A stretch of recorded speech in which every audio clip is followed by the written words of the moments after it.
দীপক অধিকারী। তো এরকম, আচ্ছা বলুন তো রমাকার ডাক নাম? একদম, থ্যাংক ইউ, সুচিত্রা সেন। তো এরকম দেখুন, আচ্ছা আমাদের মধ্যে খরাজদা উপস্থিত আছে। নববর্ষের এত সুন্দর একটা অনুষ্ঠান, এত সুন্দর প্রতিযোগিতা, এখানে খরাজদার মতন একজন নিখাত বাঙালি দাঁড়িয়ে আছে। নিখাত মানে কি বলুন তো, একদম 24 ক্যারেট বাঙালি, মাথার চুল থেকে পায়ের নখ অবধি। তো এরকম একজন মানুষ, এনার ভালো নাম আমরা প্রত্যেকে জানি, খরাজ মুখোপাধ্যায়। ওনার ডাক নাম জানেন কেউ?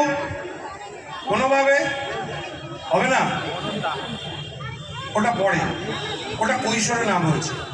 আমি বলছি একদম শুরুতে।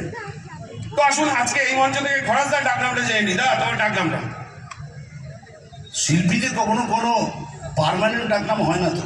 আচ্ছা, হ্যাঁ, মানে তোর গিয়ে ডন রিলিজ করলো, অমিতাভ বচ্চনের নাম হয়ে গেল ডন। নটওয়াল্লাহ রিলিজ করলো, অমিতাভের নাম হয়ে গেল নটওয়াল্লাহ। তেমনি আমারও কোনো পার্মানেন্ট ডাকনাম নেই।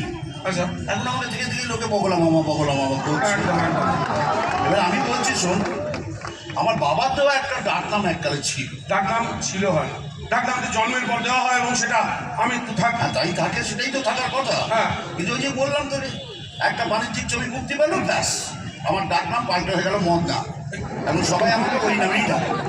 ভালো, কিন্তু ওই নামে ডাকলে আমি খুব একটা মাইন্ড করি না। কেন মাইন্ড করি না তার পিছনে কারণ হচ্ছে, এই নামটার মধ্যে একটা অত্যন্ত দামি কথা লুকিয়ে আছে না। ও তাই না? হ্যাঁ, মদনা মানে হচ্ছে মদ না। ভালো। তো দেখুন, এই ভালো নাম ডাক নাম এবং তার সঙ্গে হচ্ছে 498 498 ধারা, ওই যেটা বউকে পেটালে টেটালে খায়। তো এই নাটিকাটা পরিবেশন করার জন্য কিছুক্ষণের জন্য ধরে নেওয়া যাক এটা একটা বিচারালয়, আমি একজন পেশকার। আসুন শুরু করছি। না, শুরু করার আগে একটু ওনাদের কাজ আছে, ওটা মিটিয়ে নিই। ও হ্যাঁ, ভুলে হ্যাঁ। গেছি।